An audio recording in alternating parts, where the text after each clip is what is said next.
Saturday night, no, Saturday afternoon. I'm going to read some news from. Let's read the forgotten Pepe Escobar. The forgotten Pepe Escobar. I don't know why, because yeah, just like I said a long time ago, some months ago, I don't like geopolitics anymore. Oh God, this is the wrong path. The bus took the wrong path, I guess. I didn't got that. There came the bus on the wrong path. Maybe I'm not making my way to the restaurant.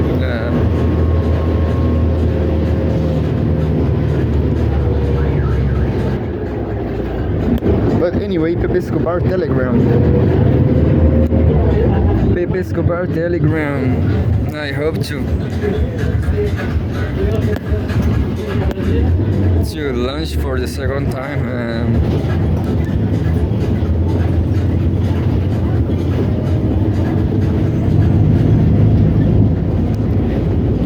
Where's Pepe Escobar? Maybe I was kicked off. Maybe I was kicked off. No, here he is. 373 news being read. So let's go to the bottom for the fresh one, the previous, the late.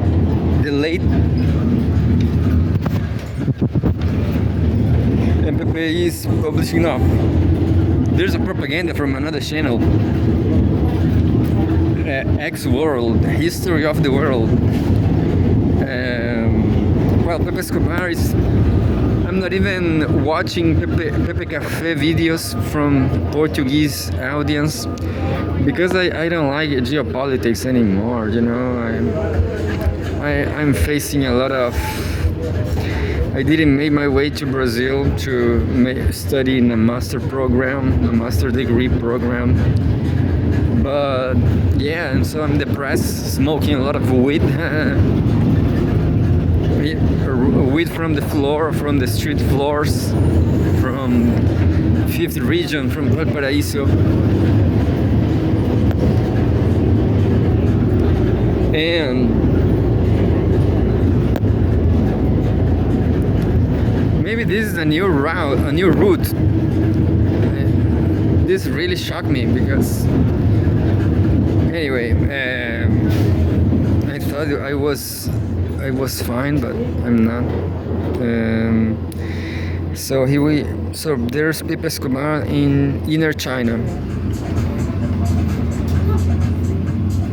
almost inner Mongolia, but this is the west part, I guess. Not Mongolia is to the east, I guess. Xinjiang,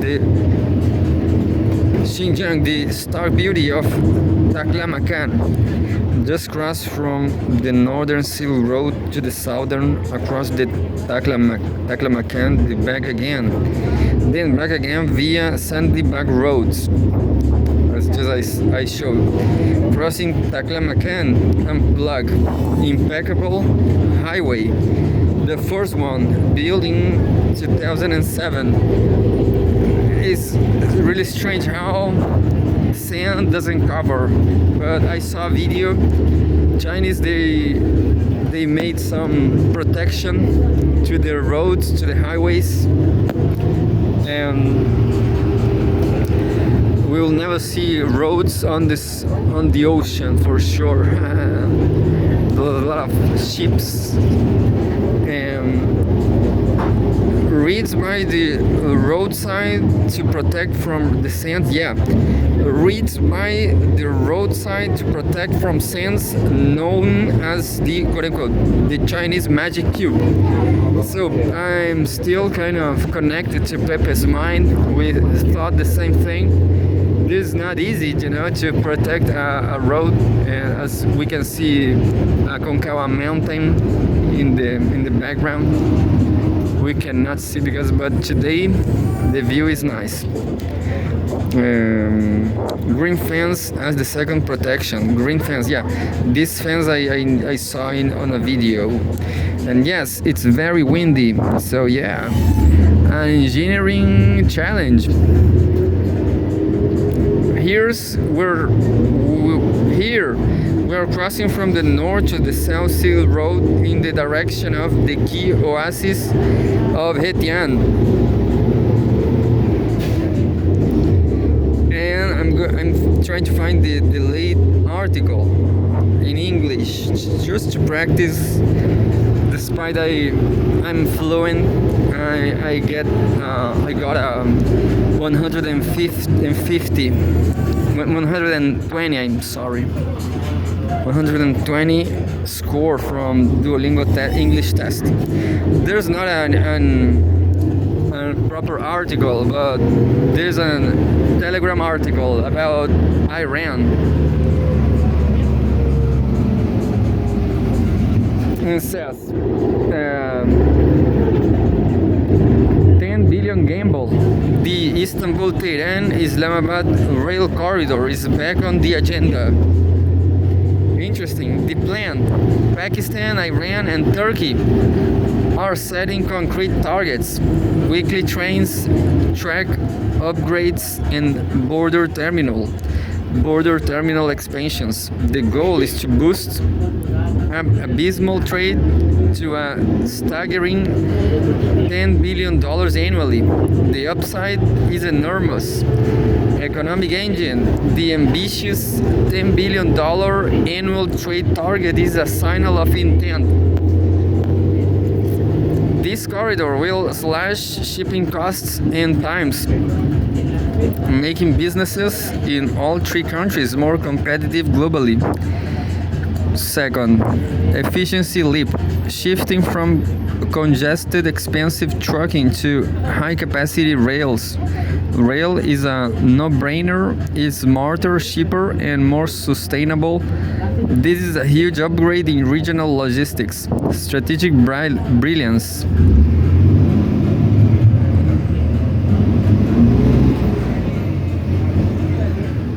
Strategic brilliance. Pakistan gains a direct, efficient land bridge to European markets, a monumental advantage for its economy. Iran: this is a masterstroke for expanding trade and building resilience, opening new avenues for growth. Turkey cements its pivotal role as the premier bridge between continents, boosting its economic and political influence. A project built on pragmatism. The beauty of this plan is its focus on substance or flash instead of unrealistic, bullet train dreams. It's about smart, achievable, and profitable upgrades, modernizing existing infrastructure, cutting bureaucratic red tape at borders, activating a ready-made route with immense potential. This pragmatic approach significantly increases the odds of success. Bottom line: this corridor is more than just tracks and trains. It's a foundation for unprecedented regional cooperation. While challenges exist, the political will and clear economic initiatives are aligning for a major breakthrough. And that's it. I'm going to read one more. Searching if I... Oh, this... I remember this, look. And just like that, we met Pepe Escobar cameraman. Xinjiang on the northern Silk Road. Stan and I at the spectacular Grand Canyon near Aksu. Oh, Stan, such a interesting job. Good job.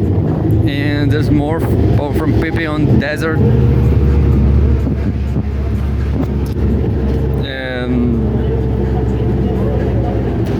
well, I didn't found another article from Global South and something. There's about some Kazakhstan from Eurasia and multipolarity. The previous one, it was from new rules, both Telegram communities channels. Kazakhstan will buy locomotives from the US for $4 billion from the US. That development for Eurasian cooperation. Yeah, definitely. So, very stupid move from Kazakhstan because they have a border with China. So, what the hell they are doing? U.S. Secretary of Commerce Howard Lutnick said that following the results of the negotiations between Trump and Tokayev, the parties agreed to the supply of locomotives worth $4 billion to the delight of quote-unquote thousands of jobs in Texas and Pennsylvania. The locomotives will be used for a transport corridor through Europe and Asia, with the project based on American technology, end quote. Lutnick wrote, Tokayev decided not to stand out from the general lines of those who went to the US and decided to give Trump a small gift. The news is bad. A deal for $4 billion is a huge volume for Kazakhstan in the railway transport segment. If anyone has forgotten, Kazakhstan is a transit country between China, Russia, the Caspian Sea, and Europe. American-made locomotives are a long-term commitment to the U.S. technological base, spare parts, service modernization. This means a decrease in the role of Russian and Chinese suppliers. For the US, this is not only about those thousands of jobs, but also about securing Kazakhstan's role as a hub for a new transport corridor that bypasses Russia. Yeah, definitely. So Kazakhstan is like a fifth column. Proxy is now this like American proxy. Kazakhstan is a key element of the Middle East Corridor, Trans-Caspian International Transport Route, TITR. For Russia, the consequences of this decision by the Tokayev team are clearly negative, as it undermines Russia's role as a quote-unquote transport intermediary and sends a strong message for Kazakhstan that Russia is not the only option. For China, the situation is twofold. While Beijing is interested in diversifying its transportation routes, the American involvement in the project makes it more dependent on infrastructure under Western control. If the corridor is fully operational, Kazakhstan and Azerbaijan will be able to control the flow of goods between Asia and Europe without Russians' involvement. Additionally, the American quote-unquote anchor in the region, the equipment and technologies from the United States will last 20-30 years, which along with spare parts, maintenance, standards, etc., creates a strategic connection. Why not buy locomotives for $4 billion from Russia or China, or from another one of Kazakhstan's supposed partners in the EAEU and the SCO? Yeah, that's a good question.